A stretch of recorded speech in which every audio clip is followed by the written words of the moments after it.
The steering on my 110 is getting a little rough. There's just not enough grease in there, and it has that notch where it wants to stay right in the center.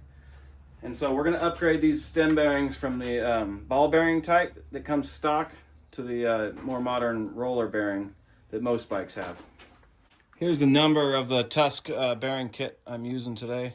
Steering bearings are worn out, if you can feel that notch. I'm going to start by unhooking the cable on the front brake. 19 millimeter on one side and a 14 millimeter on the other side to take the front axle out. There's two 12 millimeter bolts on each side holding the fork legs in. Let's loosen these up. You don't need to take them all the way out, and the forks will slide out.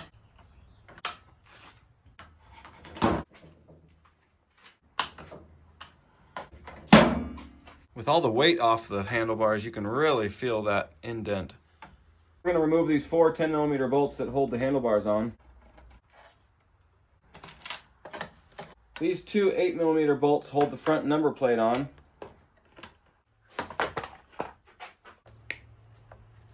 There's two 10 millimeter bolts holding the ignition switch on. This top nut is a 30 millimeter.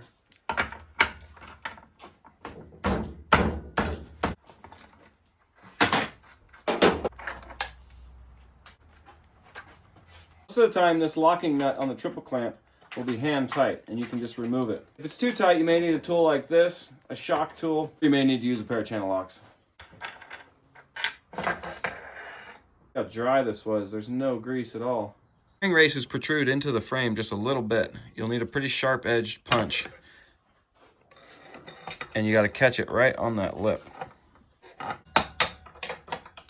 And alternate sides as you tap.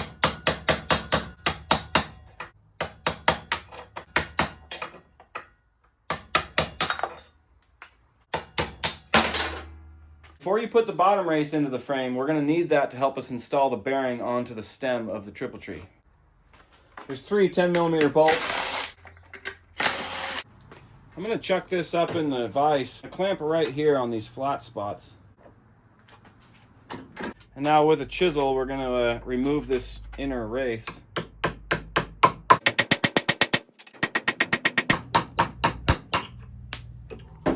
The lip on this bearing comes up above the race. We're not going to be able to put something on this or else it'll bend it. You're going to need to put the race on top of that. What I'm going to do is I'm going to use the old race to get us up above this little inner bracket. I'll slide this block of aluminum on top and use that to pound the bearing down. There's a metal pipe that'll go over the top of the whole thing, and we'll hammer that down. So first goes the grease seal, then goes the inside of the bearing, and then goes our two races.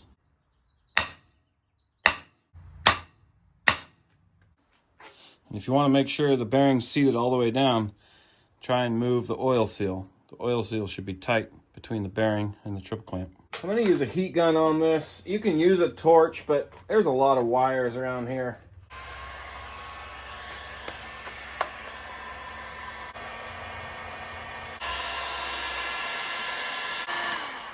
About 3 minutes of heat gunning, and it's nice and hot to the touch.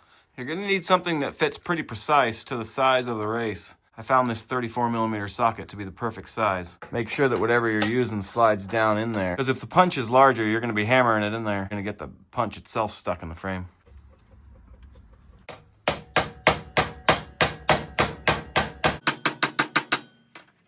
If you're curious about whether you've got the race all the way down, grab a feeler gauge or something really thin, and you can go around and see if it slides in between the race and the frame. This new upper race sits up out of the frame than the old race. The old race sat flush. Seal goes right over the bearing and seals to the top of the race, so it doesn't really change anything, but it does look a little different.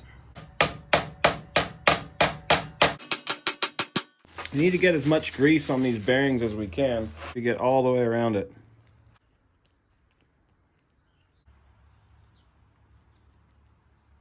Since these taper bearings are taller than the original bearings, you have to remove this plastic cover off of this top nut. It just pops right off like up. You drop your top bearing in, the castle nut. I like to run these pretty tight. You don't need to run this dust collar. The seal runs on top of the race. But if you want the added protection of this dust collar, you need to sand down this upper ridge, and there's a ridge on the bottom that I use a Dremel tool to remove. Now it's time to put the forks back in. Leave this top nut loose on the upper triple clamp.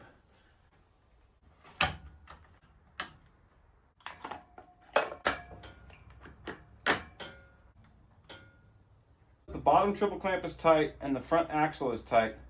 Now we can go ahead and tighten up the top triple clamp. Do it in that order just to make sure that the forks are straight. These two 10mm bolts need to go back on and hold the ignition. Since I have this light bar getting in the way of these two 8mm bolts, I'm going to put the number plate on now. On these handlebar caps, there's a dot. The dot goes forward, and you put them on and you install this front bolt, and you tighten that down, and then you snug up the rear one.